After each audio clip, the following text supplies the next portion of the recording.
What's up, everybody? This is Couz with Couz's Corner. I appreciate you tuning in to today's show, today's live stream.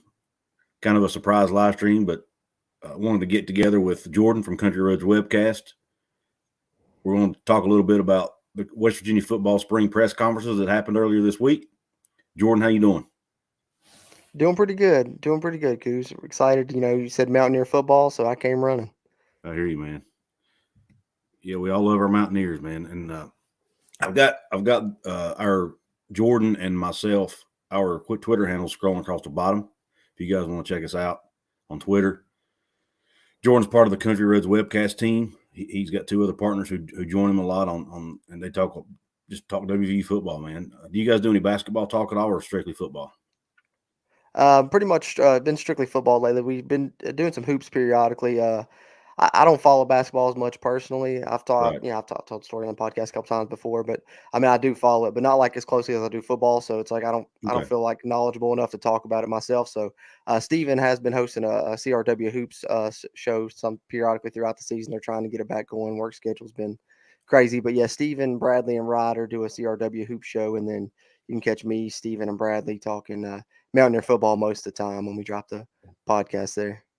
Okay. And is there anywhere else they can find you other than YouTube and Twitter? Yeah. YouTube, Country Roads Webcast, of course. Then Twitter there at the bottom. Podcast available on any of the platforms. Anchor, Apple Podcast, Google Podcast, Spotify, you name it.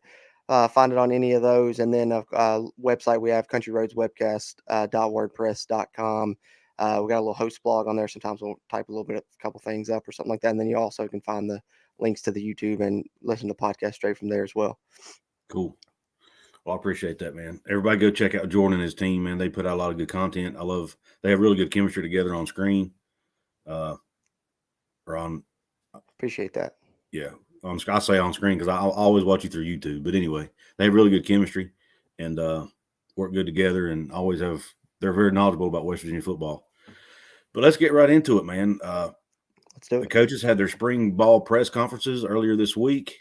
There's a few things I want to talk about. First, I just want to get your overall thoughts on it.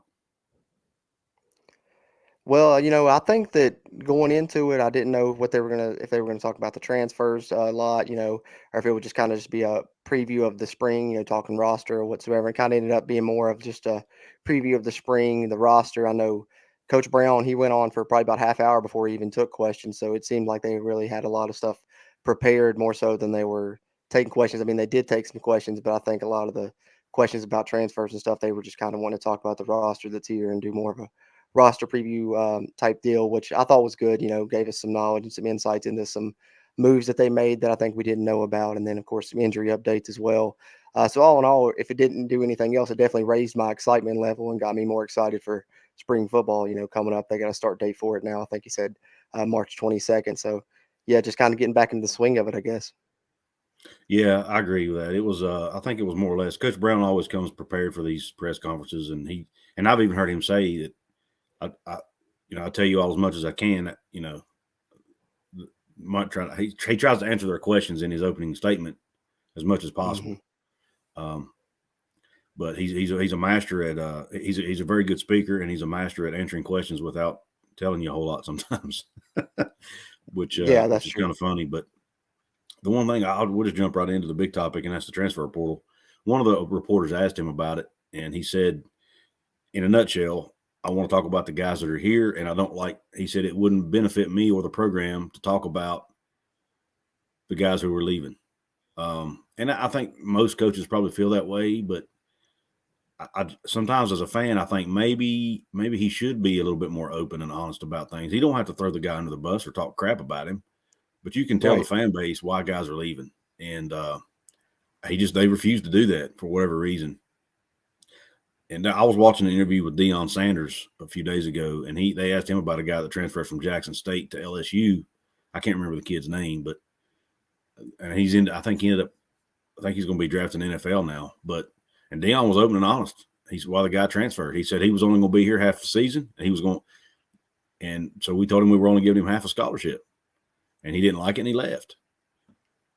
So there's an example of things that can happen and why guys transfer. So why can't Coach Brown come out and say, hey, he had a chance to go make NIL money. Some, whatever. I don't know.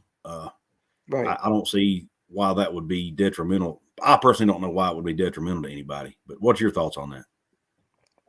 No, I agree with you. I wish they'd come out and say a little more openly because I think Daryl Porter and Josh Chandler Samito, both those transfers seemed kind of unexpected. So when it comes out of nowhere like that, and it's one of your starters, the fans want to know, hey, what happened to cause this guy to leave? Because what if it doesn't do anything else, it quiets noise throughout your fan base and concern about what's going on within your program, and a lot of that has been going on. You see, when you look on Facebook and Twitter, everyone thinks the sky's falling because all these transfers, but if the coaches would just come out and make a statement, hey, this guy did this for this reason, you may be able to alleviate some of that. So I definitely think it would be more beneficial for them to come out and say so. Speaking of the transfers and why personally, I think Porter may be NIL related. I don't know. He's from that Florida area near Miami, so maybe you want to go back there. Chandler Samito, I just kind of started thinking about this recently when I was thinking about that transfer.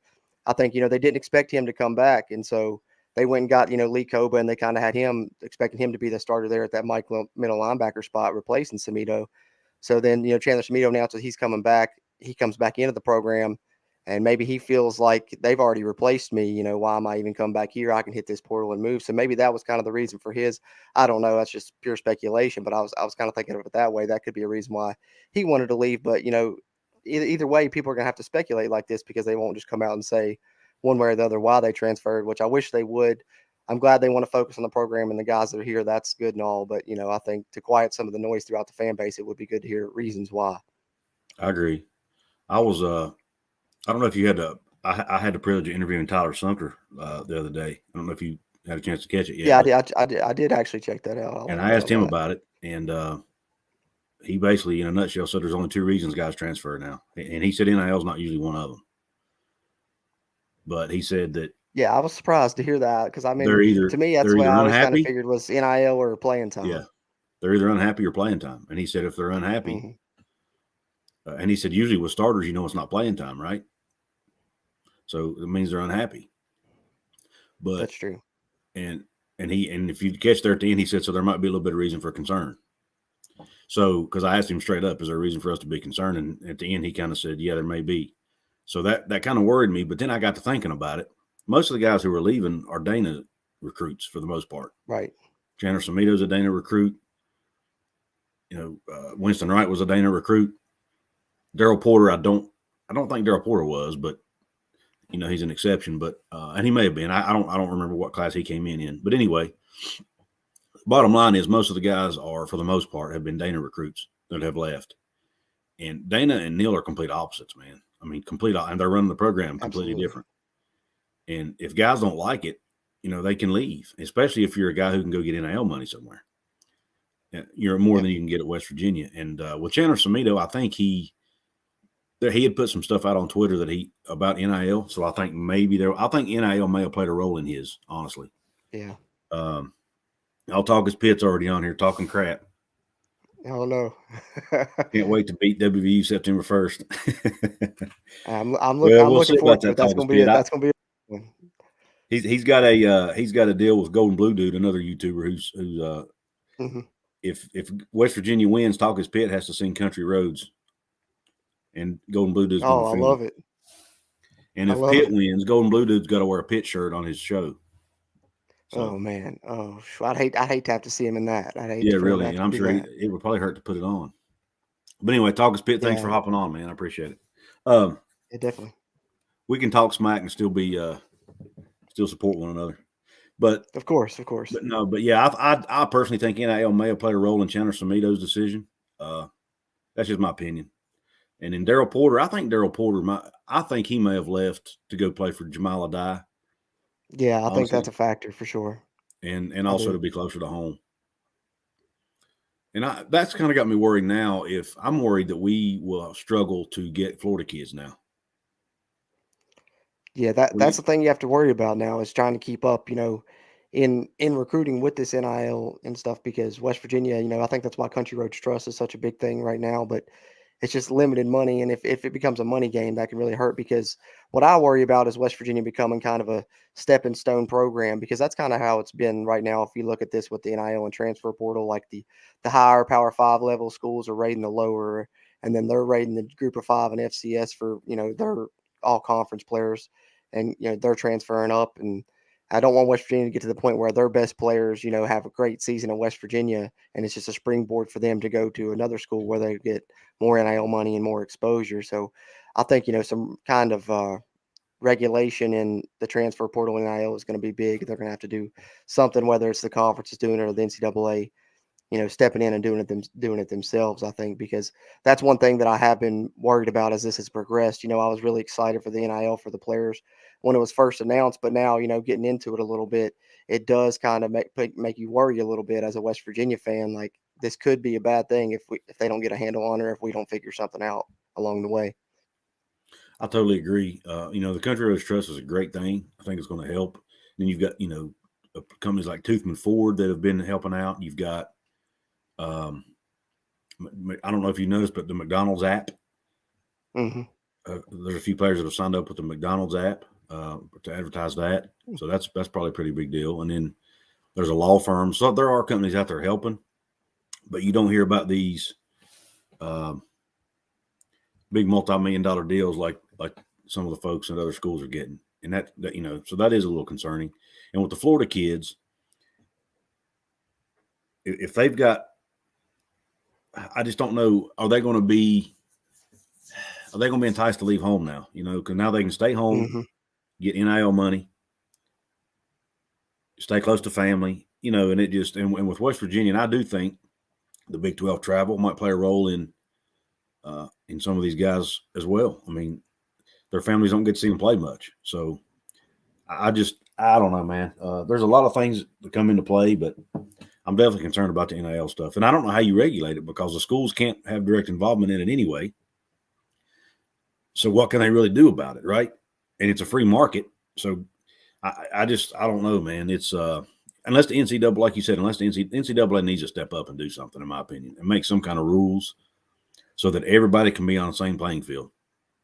Because if not, it's just going to be complete chaos, and there's going to be any parity we want in college football will be absolutely gone. Yeah, it's the wild, wild west right now in college football. It really is. But I think there's pluses and minuses to it for like we said, for anything. Like, I think one of the things that stood out to me when we're talking, about the press conferences, it kind of goes hand in hand with the transfer portal. I feel like is both Jorden, Lesley, and Neal Brown mentioned that they felt like they had the most buy-in that they've had. And, guys weren't complaining about what they call the non-negotiables. They were really buying in and wanting to put in the work. And I think that that's one of the things you can look at with the transfer portal as well, is maybe, I don't want to name specific guys or anything like that, but maybe when Neal Brown got here, scholarship numbers were low, 50, 60 scholarship players. He had to talk some players in to stay in that maybe weren't exactly a fit for his culture.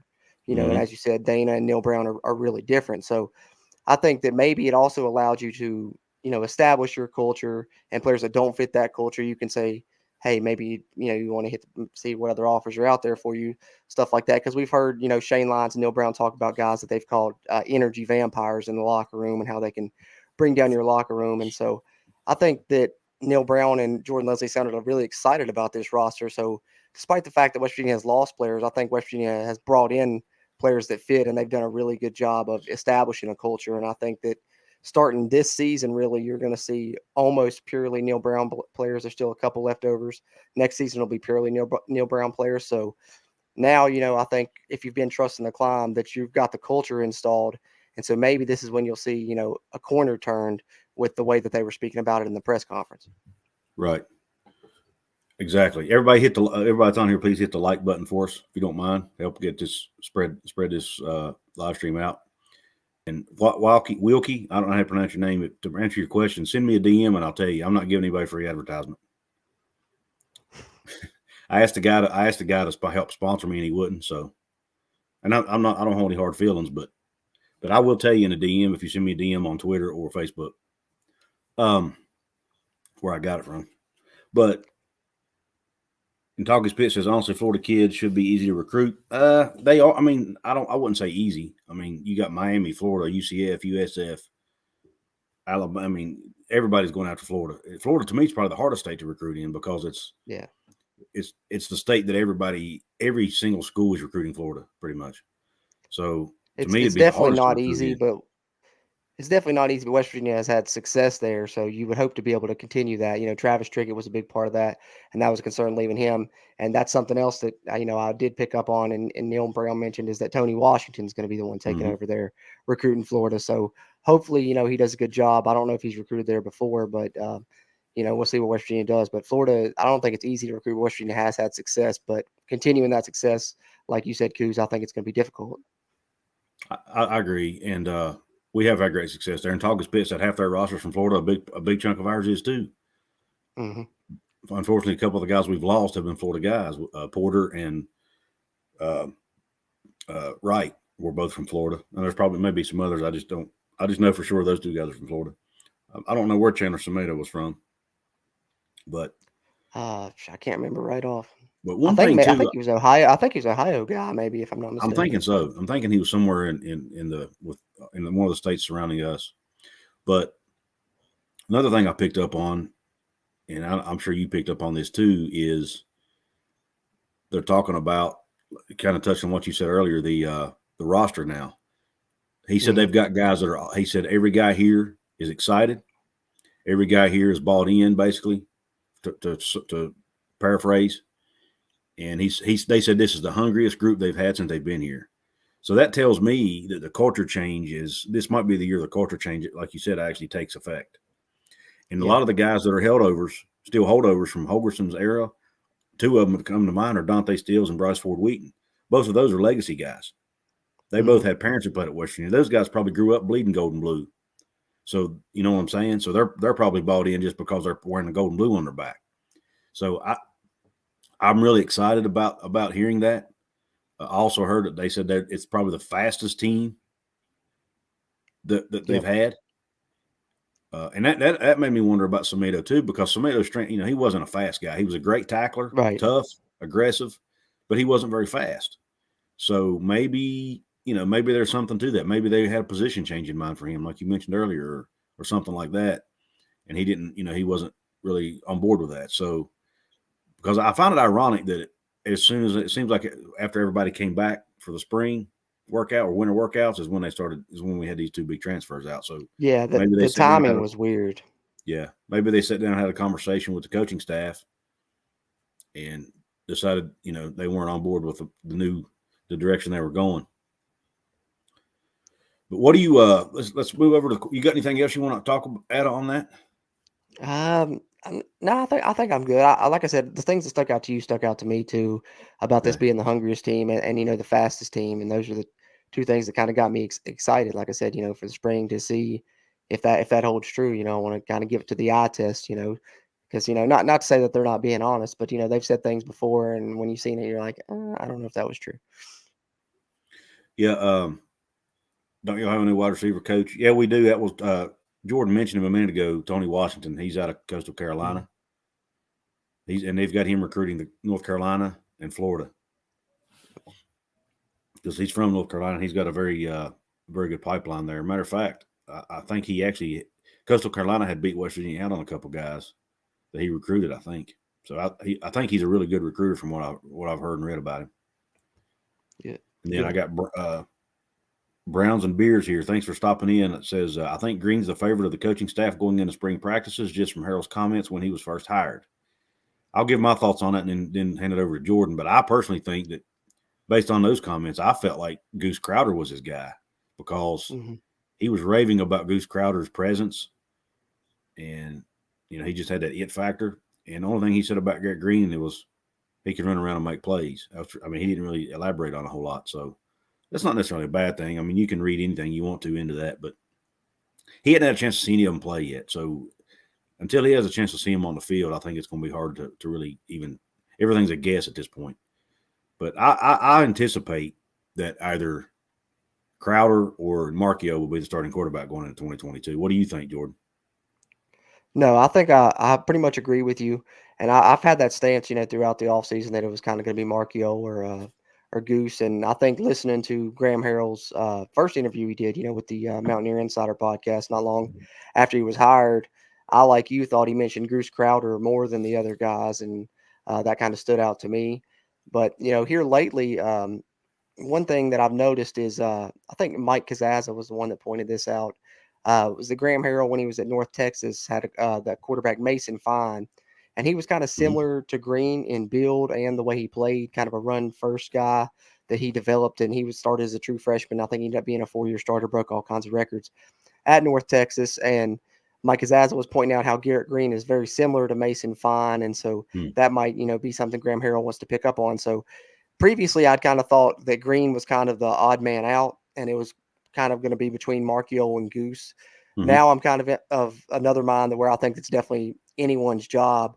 But if I was predicting, me personally, I would agree with you. I think it's going to be Marchiol or Couz as a starter. But I think Green has more of a chance than I initially thought. That's I hadn't heard that. Apparently, I didn't hear that interview you're talking about that whatever report, because that's interesting. And then now that you said that, I remember him talking. They asked him yesterday about. They were asking him a question about something, Harrell, and he answered it with talking about Mason Fine. He said when the guy first walked into the room, I thought, oh my gosh, they sent me because he was just coming into North Texas, and they accepted Mason Fine's commitment, and I don't think he'd ever even seen the kid. So the kid walks in the room and he's like, oh my gosh, they sent me this guy. He said he was like 5'11", 155 pounds. Sheesh. And he was like, he said, I'm going to get fired. But he said the kid ended up being a great player.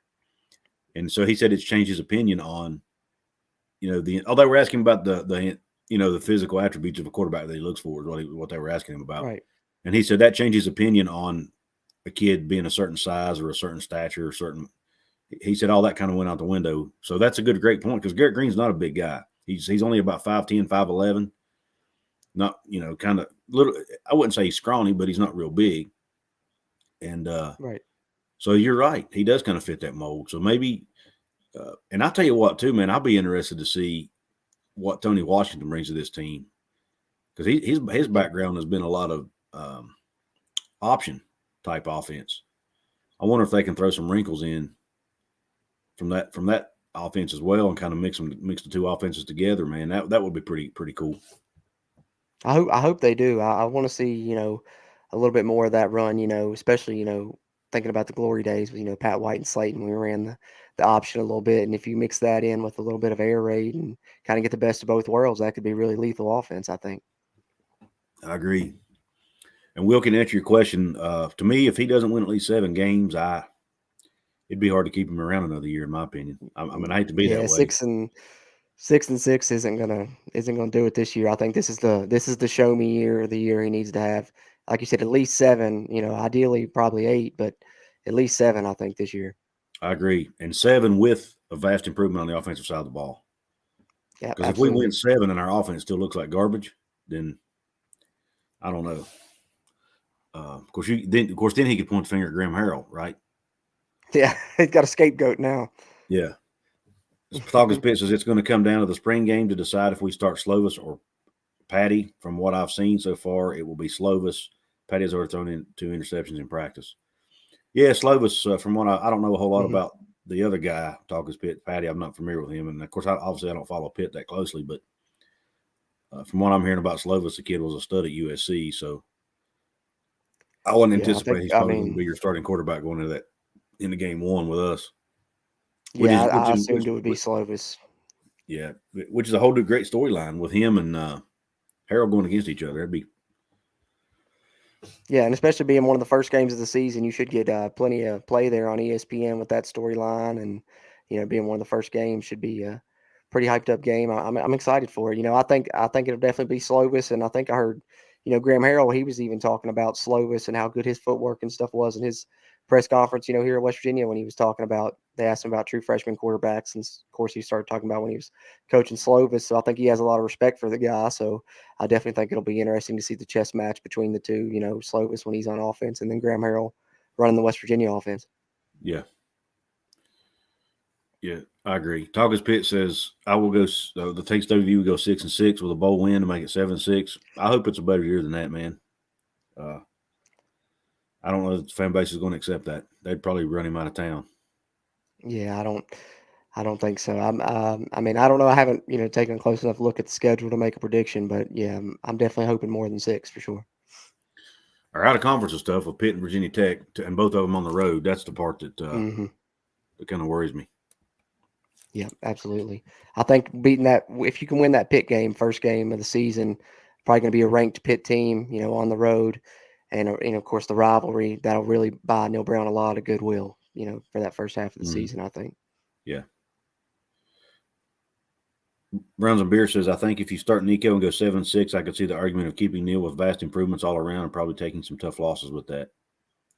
I think OUTT last year. Yeah, maybe. I mean, it's all going to depend on the eye test comes into play there as well, how they look, how they lose the games. And the Big 12 should be down this year a little bit. I mean, it seems that way. Because Iowa State's losing a lot.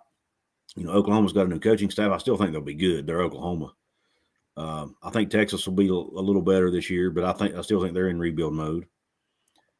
Baylor will probably be good again. Oklahoma State's always good because of Mike Gundy, but they are losing a lot of guys. They had a lot of seniors on the defensive side, so they could take a step back. Mm-hmm. Kansas State's I think Kansas State's going to be the kind of dark horse this year. I'm expecting Kansas State to do good things. Kansas is going. I think Kansas will be better. Yeah, Kansas State got the quarterback from Nebraska, I think, didn't they? So yes. Yeah, they could, and they've been not bad under Kleiman. I think Baylor's got a chance to be really good again. They might be the projected favorite. I'm not sure. Like you said, Oklahoma new staff, so you got to hope maybe that throws a hitch in the thing there. But we saw when they transitioned from Stoops to Lincoln Riley, they didn't miss a beat. So they still got talent. Yeah. Talking Spitz says, who's your first Big 12 opponent? It's actually Kansas. We play them like the second or third game of the season, ironically. Mm-hmm. It's kind of an odd schedule this year. We play Kansas early, and then we play in one or two more out of conference games before we go back into conference games again. Kind of a different scheduling approach, which is okay. I mean, if we can beat Kansas, reel off, win our out of conference, we could start the season 4-0 potentially, and the guys would have a lot of confidence. I agree. I think we play. It might even be Texas we play next. I can't remember, but it's a pretty good opponent we got in that second Big 12 game. So I like to go in that game with some some good momentum rolling. If you can. Yep. That's why that Pitt game's so big. If you can win that one, I think, because then you play, I think it's Towson and then Kansas. Mm-hmm. 2 games you theoretically should win, so you can get some good momentum rolling. 3-0 going into Virginia Tech, and if you beat them, 4-0, have good momentum rolling into that tougher part of the conference schedule. It could be a good start to the season. That Pitt game, I think, is really crucial. Yeah, I agree. And another thing I noticed too is Jordan Lesley and Neal Brown kind of had. I think we touched on this earlier, but they almost said the same things. But one thing I took away from it, Jordan Lesley was. I mean, he seems when they asked him about Lee Cuba, the guy's face lit up like a Christmas tree. Did you notice that? And he talked. I did. I mean, glaring things about that guy. I'm really excited to see him play ball. Yeah, I think so too. I think he's an athletic guy. I think he's going to kind of, from the way that they've described him, he's almost reminds me of like the style of player that Tony Fields was when West Virginia had him, the year before, running that middle linebacker spot. So hopefully he's a guy that can run all over the field and make plays. I think he's really quick and athletic, and I think that's something, as we mentioned, Chandler Shimito is great, led the team in tackles, really sound fundamentally, but he's not the fastest, and so I think you're going to have a different body type at that position. Maybe a guy that's a little bit better in pass coverage as well.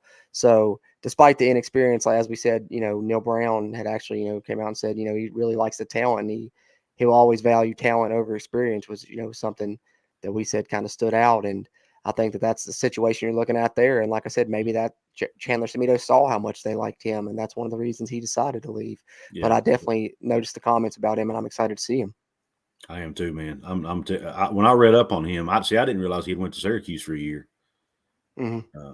And apparently he didn't get to play a whole lot. And then he went to junior college and, balled out in junior college at Last Chance U, Mississippi Tech, whatever. I can't remember the name of the school, but anyway. EMCC or something like that, I think. Yeah. Eastern Mississippi Community College, maybe something like that. Yeah, I think that's it. I think that's it. Yeah, but anyway, I never can remember the whole name. I just call it Last Chance U. It's easier. Yeah, that's it. But yeah, but he balled out there, and they said he is hungrier than ever. Neal Brown said he think the experience, having to leave Syracuse humbled him a little bit, and made him even hungrier. And I thought it was funny.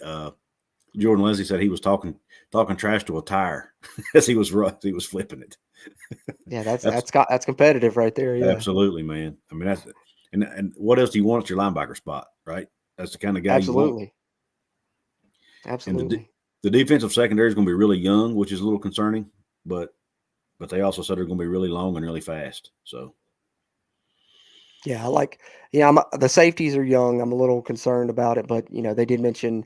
I think he mentioned the cat safety. Davis Mallinger, who was a freshman last year. I believe he redshirted. I think played in a couple games, so I think he's going to be a redshirt freshman. But Neal Brown actually said he may be the fastest guy on the team. So I'm excited to see him get out there. I know he was an athlete when he came in that could have played receiver or safety. They got him at safety, and then I think the other safety he mentioned Aubrey Burks and that junior college Hershey McLaurin will be battling for that free safety spot.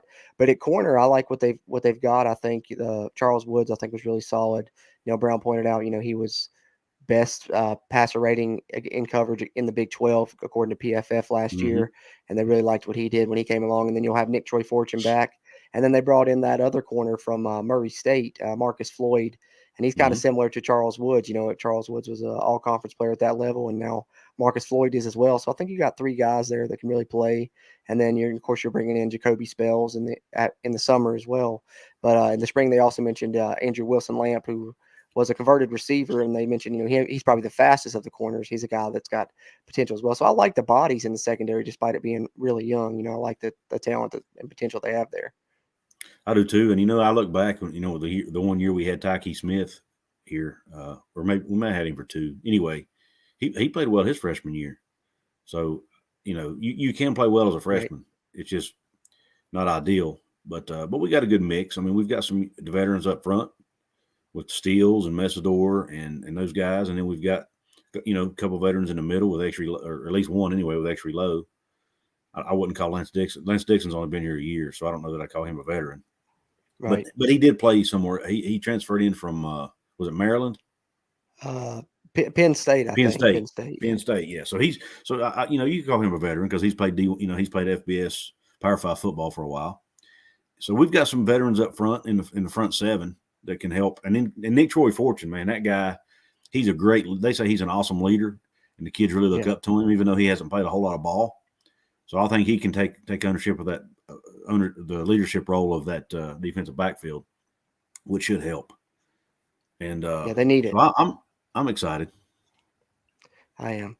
And then one thing I know wanted to talk about while we're talking about the roster was I thought the biggest roster, piece of information that they gave that kind of stood out to me was Neal Brown dropping the, I guess, bombshell, you could say, that Wyatt Milam and Brandon Yates are switching positions. Wyatt Milam going to left tackle and Brandon Yates moving over to the right. I think that we can all agree left tackle was kind of the weakest spot of that offensive line last year. So I think, he said Wyatt Milam's left-handed, so it's a better fit for him. So I think, maybe that will help Brandon Yates as well, putting him on that right side where he's potentially not protecting the quarterback's blind side unless you end up starting Nico since he's left-handed. But I like the move, I think.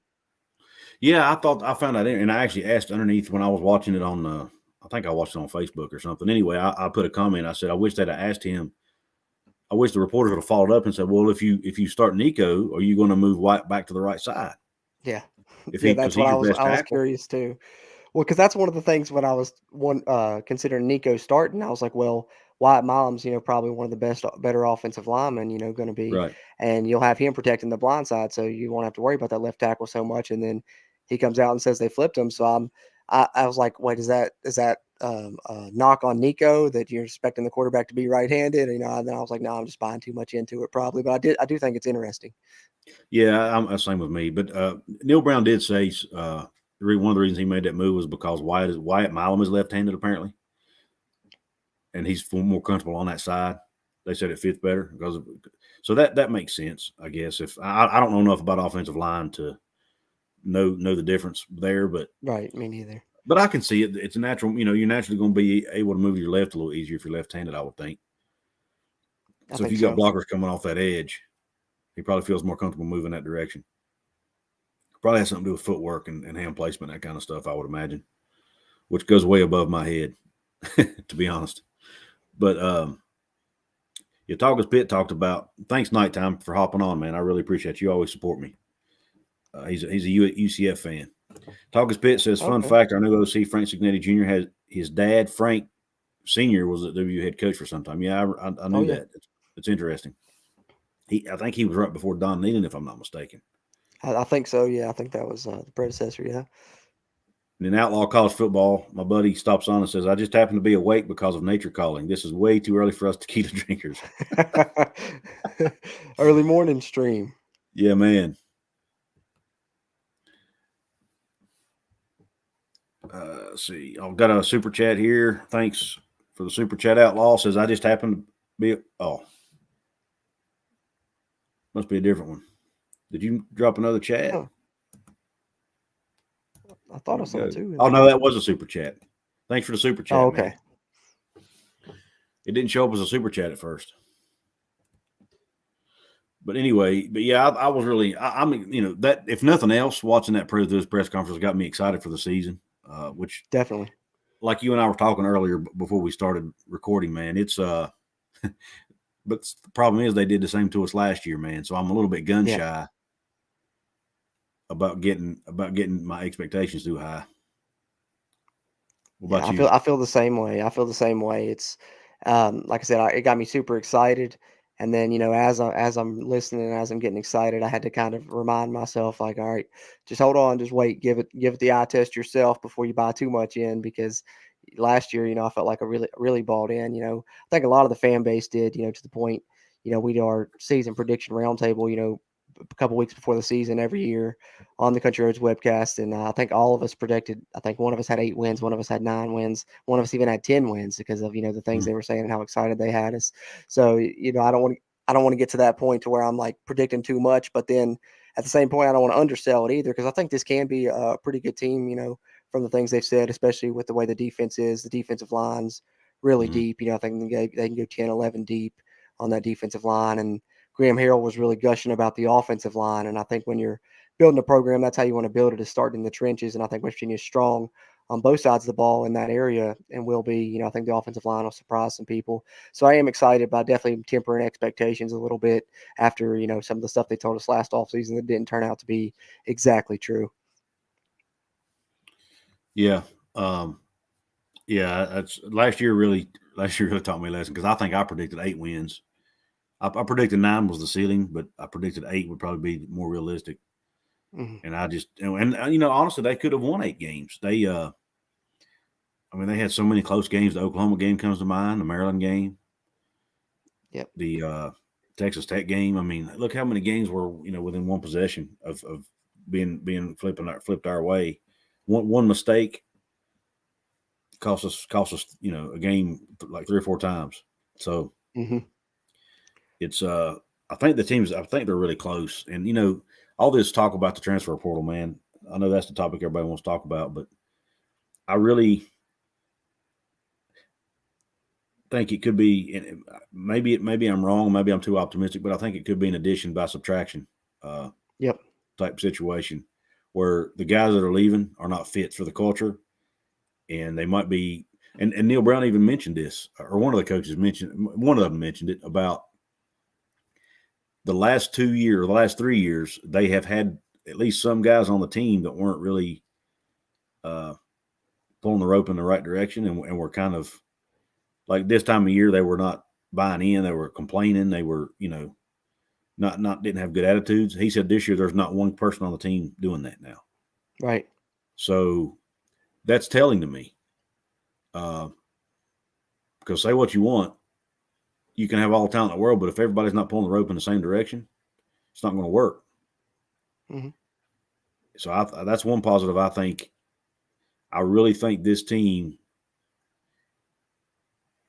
has better chemistry and is all pulling the rope in the same direction, and that's one reason I'm so excited.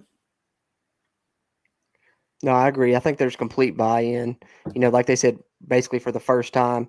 And I think, if you want to look at something else that's a silver lining, I believe, is outside of that first season, 2019, when the roster was really decimated, despite having, maybe not the culture that he wants, and, not having some of the depth he needs, some of the positions.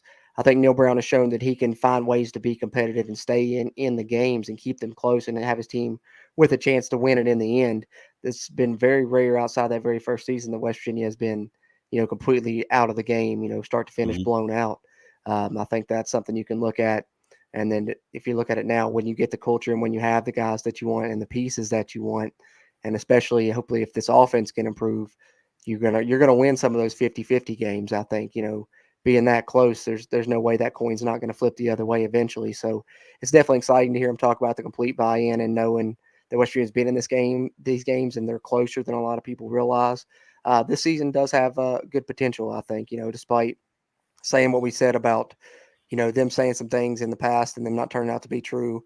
I do think that they have definitely done a good job of getting the culture installed. And I do believe them when they say there's complete buy-in this year. What that amounts to, we'll have to wait and see, but it definitely, the excitement level should be up because I think this can be a good team with the things they're saying about the team chemistry. Absolutely. Everybody, please hit the like button if you haven't yet. It helps get the video promoted out on YouTube. But yeah, Dog Spit says this rivalry has to be a dogfight every game for it to be extended. I think they've already extended it, haven't they, Dog Spit? Don't we have another home and home coming up in a few years? I thought so. Yeah, I think because Pitt and Penn State are coming up on the schedule. I thought in the later 2020s. So I don't know that it necessarily has to be that way for it to be extended. I think it's that rivalry they want to play that rivalry as much as they can, regardless of the outcome. At least that's my opinion anyway. And then Browns and Beer says they're talking it up like it could be a team like the 2004-2005 team. Agreed that I'd have to see it before I believe it, but that team did turn it around. Yeah, that's true. So I hope it's as good as that team. I mean, I'd like to see it. That was the year that we beat Georgia in the Sugar Bowl, right? Yep. If I'm not mistaken. So, I'll take it. My biggest concern, and look, I'm excited about Nico, but man, he's a true freshman, man, and I worry that if we have to start him, there's going to be some growing pains, man. And is that going to cost us some games? That's the only thing that concerns me about him. Yeah, that's true. I mean, that's the one area you definitely got to look at because regardless if you end up going with one of the three, which Neal Brown didn't rule out the possibility of after the spring adding a transfer if they have to, but he said, ideally one of these guys, if not two of these guys, is going to step up. I think he has a lot of faith in these guys. He said that's why they didn't add transfers. They wanted to get evaluation on these guys. But that's definitely the spot you got to look at that makes you be a little bit leery about this season because regardless of which one of the three you go with, you're going to have a guy that's never started a game at this level before. Yeah, agreed. And I said Nico. That really applies to all of them, honestly. More so to Nico and Couz. I mean, at least Garrett Green has been in the game and played some snaps. Played at least, yeah. So he understands the speed of the game a little better, probably. And I do like Garrett with his escapability. So I have enough faith in Graham Harrell. I think Graham Harrell will have whoever it is ready to play. But anytime a guy comes in with no experience, there's going to be some issues. They're going to make mistakes. I mean, it just is what it is. But at the same time, they talked about talent being better than experience. If these guys are more talented than what we had before, then we still might be in better shape. Absolutely. Another super chat from Outlaw College Football. Thank you, buddy. It says West Virginia, like I said before, reminds me of Clemson as far as size of town and fan bases. All it's going to take is one natty to open the floodgates. I've said that for a few years now. Neal Brown reminds me a lot of Dabo Swinney and his coaching approach, and I don't see why West Virginia can't. I mean, we've been so close to getting that natty, man. If we can get one, I do agree. I think it could definitely help us for sure. Even if we can be in the conversation, for a year or two, even. Yeah, I mean, it would definitely help. I'll start with the Big 12 title. That'd be great to start with. But I definitely agree. I think, and like you said, I got a friend that's a good big time Clemson fan. He went to the national championship game when they played, and he said the same to me.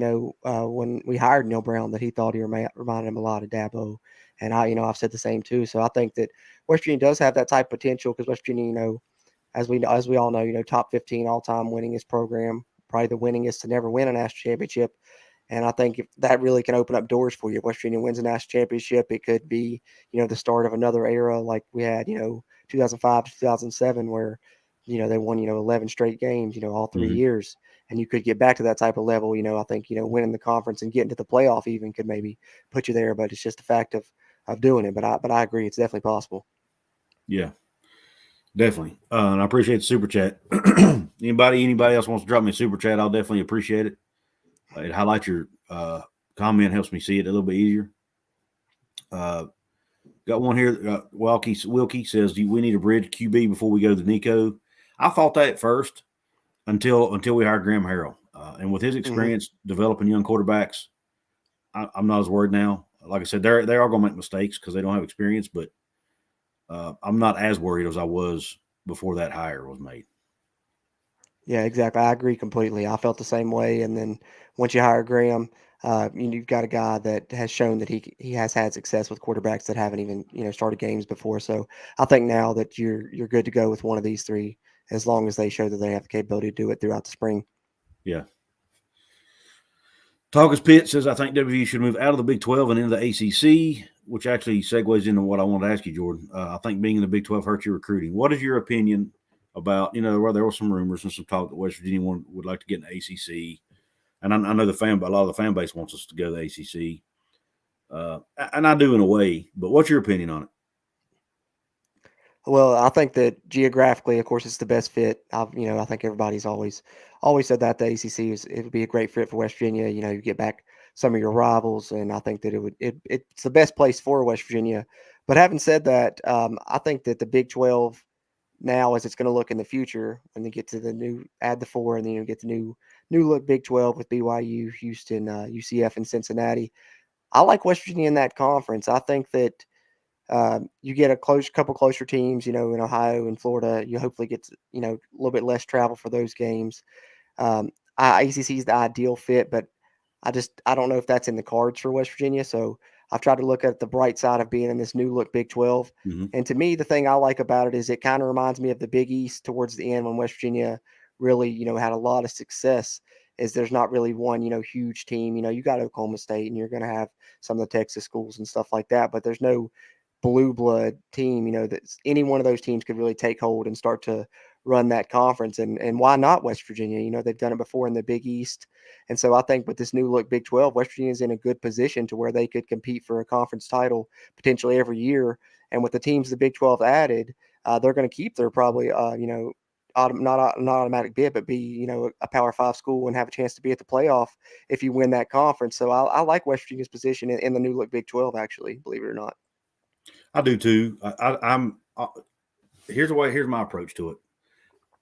Number one, I do feel, for geographic reasons and because of the travel and all that, I wouldn't mind seeing us go to the ACC, and I do think it would, and especially for basketball and Olympic sports, I think it would really help our Olympic sports because of the the weekday games and the travel and all that. They travel a lot more than football, but just sticking with football, this new Big 12, man, I'm kind of excited about it because, like you said, it's kind of back to the old Big East. I think there'll be more parity. You're not going to see Oklahoma dominating every year like you have in the past. And you got teams like, I was doing a video the other day with David Smoke, and we were talking about recruiting. And Baylor, West Virginia, Iowa State, Oklahoma State are all kind of right there within, 10, 15, 20 spots of each other on the recruiting rankings. Oh, yeah. You got so many schools that are similar in culture, size and everything. And I think it'll make for a lot more competitive football. And then you bring in BYU, who's got a national audience, national footprint. You bring in Cincinnati, who's could end up being a decent rival for us, and they're on the way up. Well, they've really been on the way up for several years now. So, I mean, you could almost say they've arrived, to be honest. They just haven't done it on a Power 5 level. But you got Houston. Houston's on the way up. I mean, man, I tell you, UCF might scare me more than any of them from a fan perspective because, man, I mean, they've not even been a university that long, and look where they are already. And they're recruiting. They're the largest enrollment of any school in the country. So they're going to have a huge alumni base. So look at the money that could eventually start flooding into that school. You know what I'm saying? So definitely. It's so they worry me a little bit down the road because they could end up being UCF could end up being a powerhouse at some point. To be honest. Oh yeah, it's possible. So yeah, but I'm excited about that aspect. But I have a hard time. The travel, that's such a huge disadvantage, and the Talkers Pit mentioned in a comment that I think it hurts our recruiting to an extent too, because guys aren't able to play close to home. It does.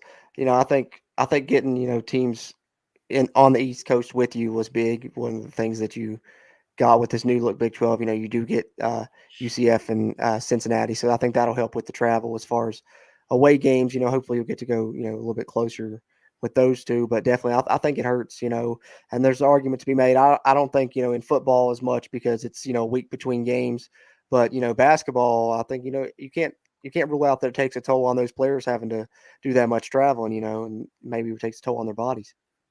Yep, exactly.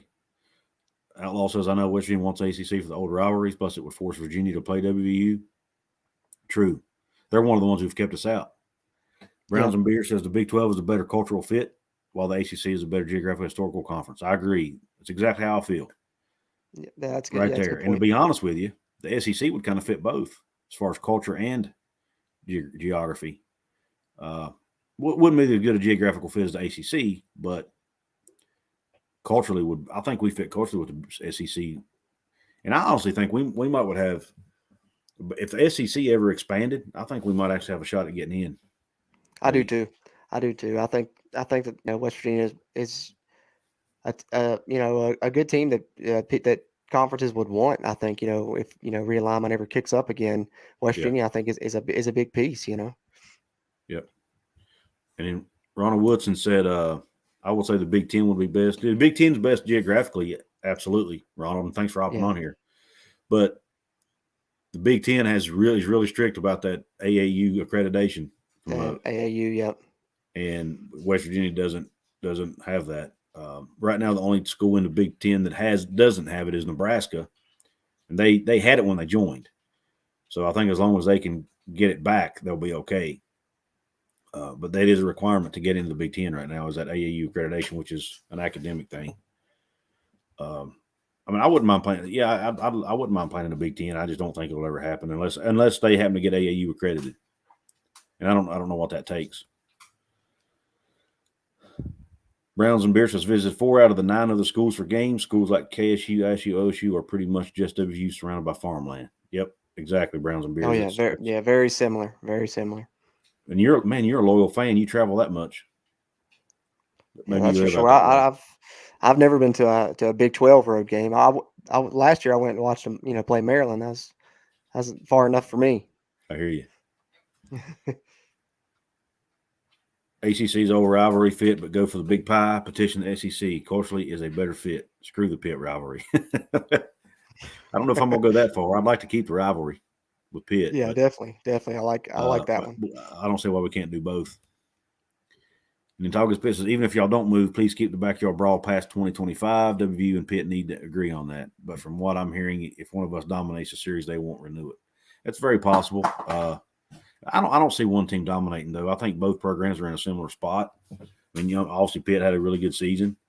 They're expected to have another pretty good season this year, despite losing Kenny Pickett, and because they got a lot of other pieces back. So I think I look for both games. I look for at least. I think this game will be close.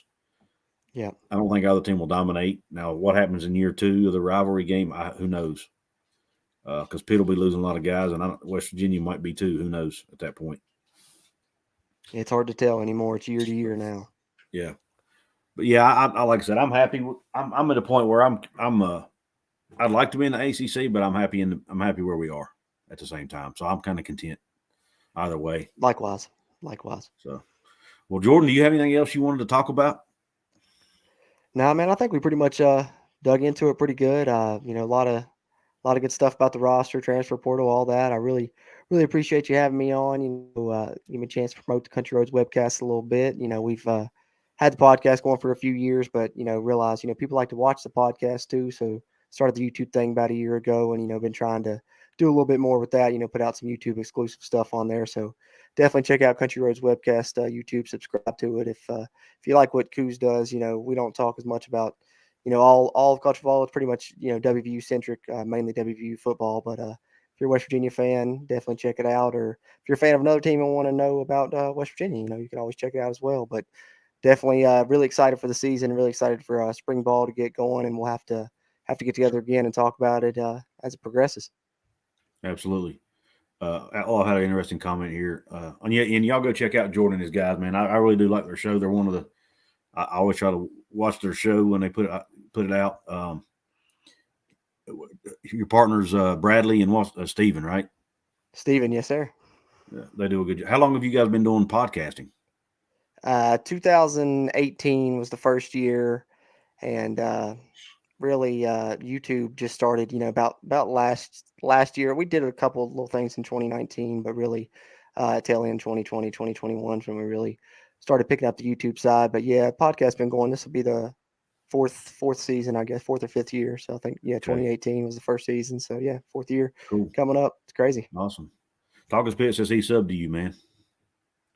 Appreciate that, Talkers Pit. Appreciate that. We'll have some good content for you to check out, and hopefully some trash talk back and forth leading up to the rivalry. And as always, yeah, it's going to be doing this YouTube thing. It's I was complaining to one of my friends last night. It's off season, man. The views go way down. My subs are going way down, so it's a little frustrating at times. But man, as we get closer to the season and that pit game, it's going to start getting fun. Oh, absolutely.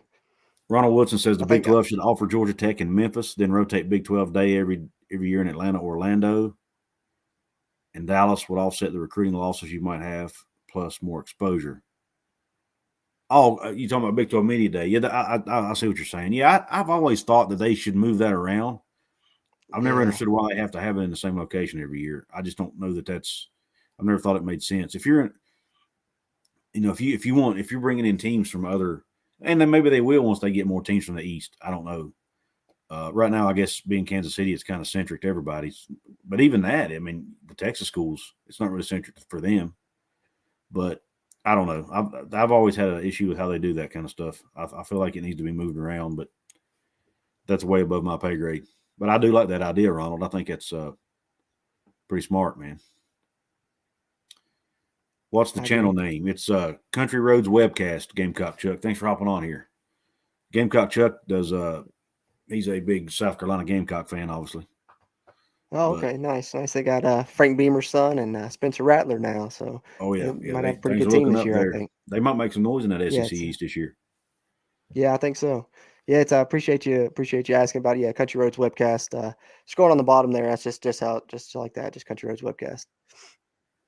And then Outlaw made a comment about, he says West Virginia versus Kentucky could become the Hatfield-McCoy Trophy rival. That's a great idea, actually. If we were ever in the SEC, that would be awesome. Well, guys, listen, I'm gonna hop off of here. We've been at it almost an hour, so I really appreciate everybody coming on. Everybody go check out Jordan's channel. If you haven't, most of you I'm sure have subscribed to me. If you haven't, please do so. And also look for Jorden and the Country Roads Webcast on podcast as well on Spotify. What are you on all the platforms? Yeah, pretty much all the platforms: Spotify, Apple Podcasts, Google Podcasts. Okay. Yeah. Plus YouTube. Same thing. Just Country Roads Webcast on YouTube. Yeah. And we put the video version up on YouTube too. If you'd rather watch podcasts, I know some people like to watch them, so it'll be up on there as well. Yeah, I do most of mine on YouTube just because I've already got the app on my phone. It's easy. Right. But every now and again, I'll pull up a Spotify or something and listen to a podcast. But I'm more of a YouTube guy personally. But I do a little bit of both. But for you guys, I always watch your guys' stuff on YouTube. That's how I found you, actually. Appreciate it, man. Anyway, yeah, man, absolutely. We'll have to do it again sometime. And I appreciate you hopping on, man. I'll let you get back to your day, and you take care. Yes, sir. You too. Have a good one, Couz. You too. Thanks, everybody.